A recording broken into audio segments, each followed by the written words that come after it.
Hello class 11th, welcome to our channel Janit Guru. मैं हूं आपका मेंटोर आशुतोष मिश्रा और आपके लिए मैंने स्टार्ट किया था इसलिए बोल रहा हूं क्योंकि अब ये जो यूनिट है, जो आपकी जो यूनिट साइकोलॉजी मैंने स्टार्ट की थी, वो ख़त्म होने वाली है।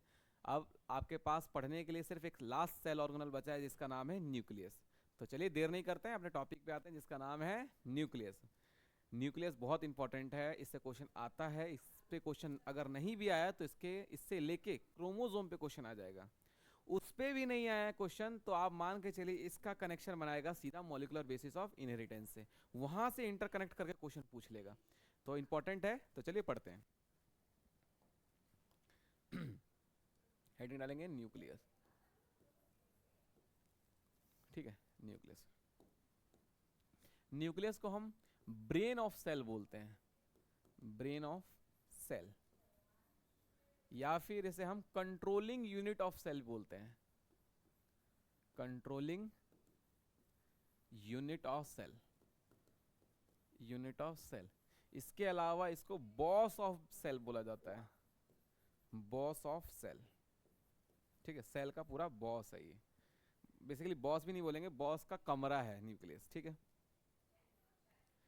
ये सारे इसके लिए हम वर्ड यूज करते हैं, brain of cell, controlling unit of cell, boss of cell. ठीक है, न्यूक्लियस को सबसे पहले एक स्कॉचिश बायोलॉजिस्ट थे जिनका नाम था रॉबर्ट ब्राउन। जिनका नाम क्या था? Robert brown. जिनका नाम क्या था? Robert brown. रॉबर्ट ब्राउन ने सबसे पहले रॉबर्ट ब्राउन ने सबसे पहले न्यूक्लियस को डिस्कवर किया था। कब किया था? डेट याद रखेगा, 1831। 1831 में रॉबर्ट ब्राउन, जो कि एक स्कॉचिश बायोलॉजिस्ट थे, उन्होंने ऑर्किड प्लांट के रूट से न्यूक्लियस को डिस्कवर किया था। इंपॉर्टेंट बात है, याद रखिएगा। ठीक है, न्यूक्लियस जो है, एक मिनट इधर आ जाइए, इसको समझाना है मेरे को। न्यूक्लियस जो है उसके पास डबल मेम्ब्रेन होती है, न्यूक्लियस के पास डबल मेम्ब्रेन होती है। ठीक है, अंदर वाली मेम्ब्रेन जो है वो कंटिन्यूस होती है, उस पर कहीं पे भी मतलब कि कहीं छूटा हुआ नहीं होता, पूरा कंटिन्यूस होती है, मतलब कि कहीं पे उसको गैप ऑप देखने को नहीं मिलता। लेकिन जो बाहर वाली जो मेम्ब्रेन है उसके अंदर गैप देखने को मिलता है, उसको हम बोलते हैं न्यूक्लियर न्यूक्लियर पोर। क्या बोलते हैं? Nuclear pore. न्यूक्लियर पोर से ही एंडोप्लाज्मिक रेटिकुलम अराइज होता है, याद कीजिए, बताया था मैंने आपको। इसके बाद याद रखिएगा, न्यूक्लियस के अंदर का जो फ्लूइड होता है उसको हम बोलते हैं न्यूक्लियोप्लाज। क्या बोलते हैं? Nucleoplasm. That's a fluid inside nucleus, fluid inside nucleus. ठीक है, फ्लूइड इनसाइड न्यूक्लियस, यानी न्यूक्लियस के अंदर का जो फ्लूइड होता है उसको हम न्यूक्लियोप्लाज्म बोलते हैं। डबल मेम्ब्रेन होता है, आउटर मेम्ब्रेन जो होता है डिसकंटिन्यूअस होता है, इनर मेम्ब्रेन कंटिन्यूअस होता है। डिस्क जहाँ पे वो प्रेजेंट नहीं होता उस स्ट्रक्चर को बोलते हैं हम लोग न्यूक्लियर पोर। क्या होगा जब आप न्यूक्लियस को देखेंगे? जब आप न्यूक्लियस को देखेंगे कुछ ऐसा दिखेगा। इसके अंदर का जो फ्लूइड है वो न्यूक्लियोप्लाज्म, और इसके अंदर कभी भी आप रैंडमली देखेंगे तो इसके अंदर ऐसे थ्रेड लाइक स्ट्रक्चर प्रेजेंट होंगे जिसको हम बोलेंगे क्रोमेटिन, जिसको हम क्या बोलेंगे? क्रोमेटिन। ठीक है, अभी बताता हूँ क्या होता है क्रोमेटिन। चलिए देखिए क्या होता है डीएनए। ये मान लीजिए डीएनए है, ये क्या है आपका? ये क्या है आपका? डीएनए। ठीक है, डीएनए क्या करता है अपने आप को? डीएनए अपने आप को एक प्रोटीन के चारों तरफ लपेटता है। ठीक है, अपने आप को चारों तरफ उस प्रोटीन के लपेटता है। उस प्रोटीन का नाम है हिस्टोन प्रोटीन। उस प्रोटीन का नाम क्या है?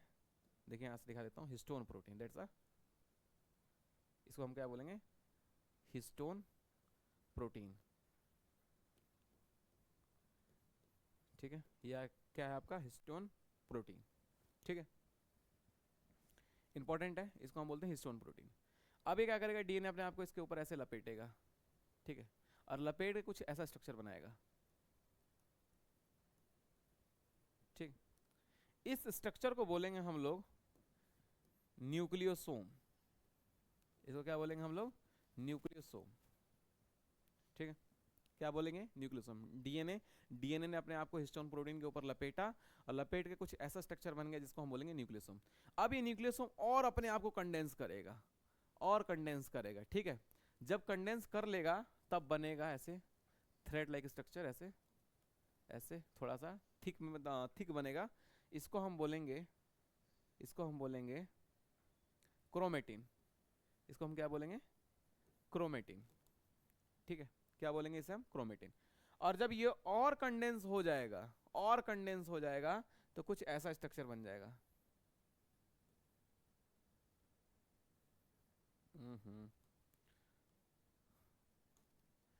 ऐसा स्ट्रक्चर बन जाएगा।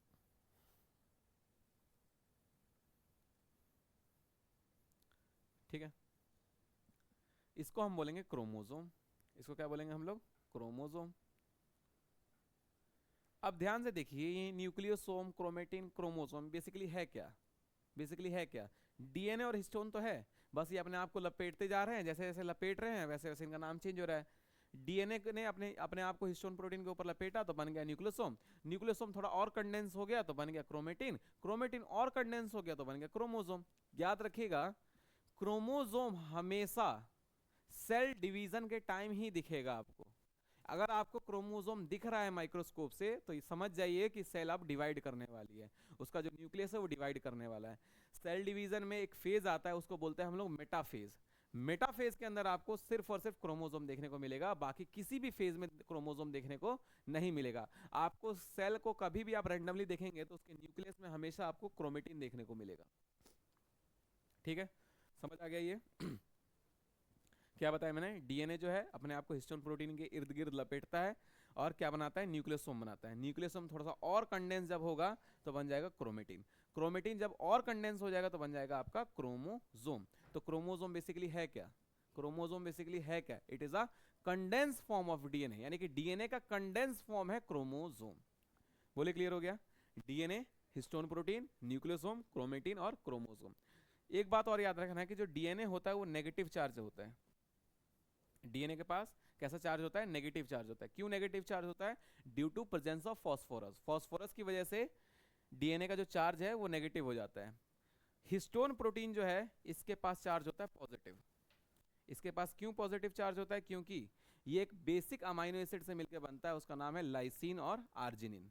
वेरी इंपॉर्टेंट, वो अमाइनो एसिड का नाम याद रखिएगा, बहुत बार क्वेश्चन में पूछा गया है, lysine, lysine and arginine, lysine and arginine.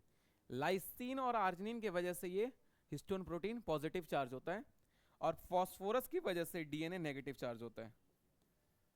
तो इसीलिए तो इनके बीच में इंटरेक्शन होता है, जब पॉजिटिव नेगेटिव आपस में इंटरेक्ट करके अपने आप को स्टेबल मॉलिक्यूल फॉर्म करते हैं, फिर उसके बाद बनता है न्यूक्लियोसोम। न्यूक्लियोसोम और कंडेंस होगा तो क्रोमेटिन बन जाएगा, क्रोमेटिन और कंडेंस होगा तो क्रोमोसोम बन जाएगा। ठीक है, चलिए क्या क्या बता दिया, ध्यान से सुन लीजिए एक बार। न्यूक्लियस को हम ब्रेन ऑफ सेल बोलते हैं, या फिर कंट्रोलिंग यूनिट ऑफ सेल बोलते हैं, या फिर बॉस ऑफ सेल बोलते हैं। और इसको सबसे पहले स्कॉटिश बायोलॉजिस्ट ने ढूंढा था 1831 में, उनका नाम है रॉबर्ट ब्राउन। इंपॉर्टेंट है, याद रखिएगा आप।